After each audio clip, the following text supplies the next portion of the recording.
વલસાડમાં ઠેર ઠેર ઉભરાતું ડ્રેનેજનું પાણી અને એસડીપીઆઈનું એક્શન મોડ. વલસાડના ધોબી તળાવ પોલીસ ચોકીની સામે આવેલ વિસ્તારમાં ઘણા સમયથી ડ્રેનેજનું પાણી ચેમ્બરમાંથી ઉભરાતું રહ્યું છે અને તે પાણી રહેવાસીઓના ઘરમાં પણ પ્રસરી રહ્યું છે. આ ગંદકીના પાણીના કારણે એક જ ઘરના 4 સભ્યોને હોસ્પિટલ ખાતે દાખલ કરવામાં પણ આવ્યા છે. આ ઉપરાંત વલસાડના રમેશ બેકરી પાસે આવેલા ઘાંચીવાડ વિસ્તારમાં પણ ડ્રેનેજનું પાણી ઘણા સમયથી ઉભરાઈ રહ્યું છે. આમ ઠેર ઠેર ઉભરાતા ડ્રેનેજથી ત્રાહિત લોકો નગરપાલિકામાં ફરિયાદ કરતા હોય છે. નગરપાલિકા દ્વારા જેટિંગ મશીનથી બ્લોકેજ દૂર કરવાનો પ્રયાસ કરવામાં આવ્યો, પરંતુ ગંદકીનો મલબો ખૂબ જ મોટી માત્રામાં હોવાથી તે પ્રયાસ અસફળ રહ્યો અને ડ્રેનેજ લાઇન ફરીથી ખોદીને નવેસરથી કરી આપશું તેવી બાહેધરી પણ નગરપાલિકા દ્વારા આપવામાં આવેલ હતી, પરંતુ આજ સુધી તેનો નિકાલ થયેલ નથી. આમ ત્રાહિત પરિવારના લોકો પોતાની સમસ્યાનું નિરાકરણ લાવવા social democratic party of India એટલે કે એસડીપીઆઈ તરફ વળ્યું છે. એસડીપીઆઈના વલસાડ જિલ્લા પ્રમુખ મુખ્તાર શેખ તેમજ તેમના સાથી સહકારીઓ દ્વારા નગરપાલિકા ચીફ ઓફિસર સાહેબશ્રીને ઠેર ઠેર ઉભરાતા ડ્રેનેજ લાઇન બાબતે આવેદનપત્ર આપવામાં આવ્યો. તેમજ વધુમાં જણાવવામાં આવ્યું કે આમ ઠેર ઠેર ઉભરાતા ડ્રેનેજના પાણીના કારણે લોકોને ઘણી બધી મુશ્કેલીઓનો સામનો કરવો પડ્યો છે અને રોગચાળો ફાટી નીકળે તેની પણ પૂરેપૂરી સંભાવના છે.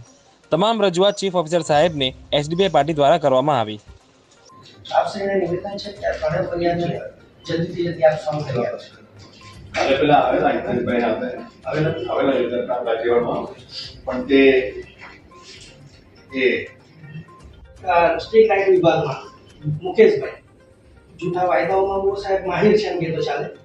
અને એક આપણે આનંદભાઈ ડ્રેનેજ ખાતામાં જે જેટિંગ મશીન લઈને ચાલતા હોય, એમણે સ્ટ્રીટ લાઇટ વિભાગવાળાએ તો એક નંબર ત્યાં મોબાઈલ નંબર આપેલો છે કે આના પર ફરિયાદ કરો, પણ કોઈ દિવસ ફોન ઉપાડતા નથી. સાહેબ આપણે અમારી અરજ હતી જેના પર ધ્યાન આપશો. Okay, thank you sir. આજ રોજ તારીખ 11 જુલાઈ 2024ના રોજ માનનીય ચીફ ઓફિસર સાહેબને વલસાડ નગરપાલિકાને આજે આવેદનપત્ર પાઠવ્યું છે.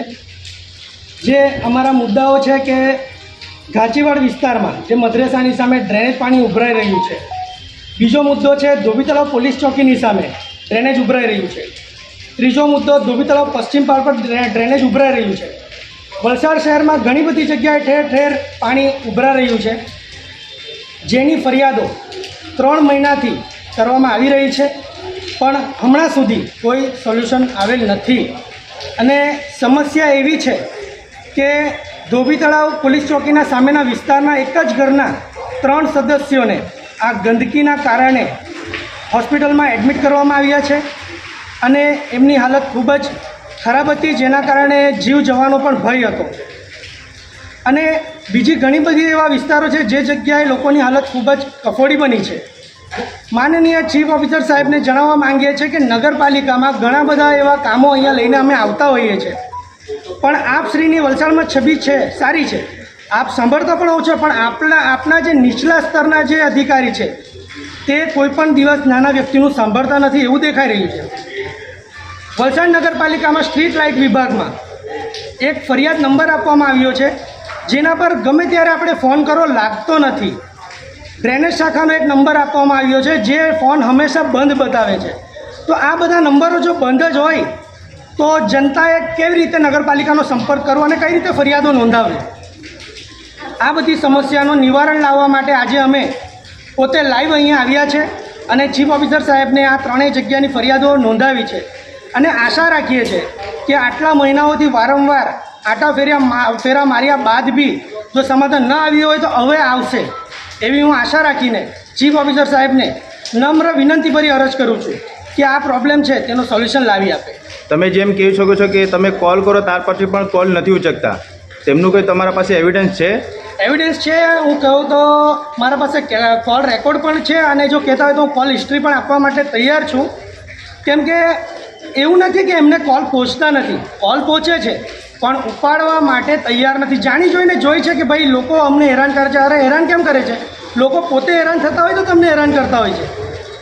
તમે લોકોની સમસ્યા સાંભળવા તૈયાર જ નથી.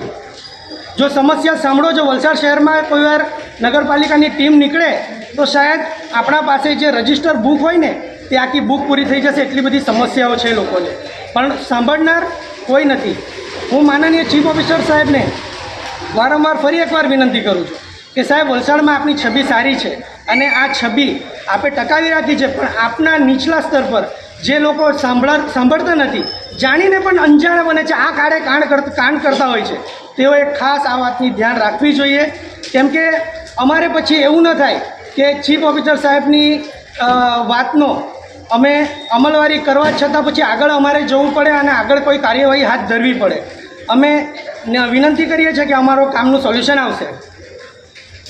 જે ચેમ્બર છે તેમાંથી એટલું બધું પાણી નીકળે છે કે એટલું બધું વાસ આવે છે કે મને તકલીફ પડે છે ને બધા એકદમ મચ્છરોનો બી તકલીફ આવે છે.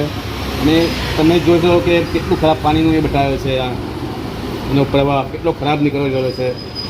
જલ્દી જો સોલ્યુશન તો બીમારી પેદા થવાની તેવી લાગે છે શું છે અમને, કે જેમ બને તેમ આનું જલ્દી સોલ્યુશન આવે એવી આશા રાખીએ છીએ અમે લોકો.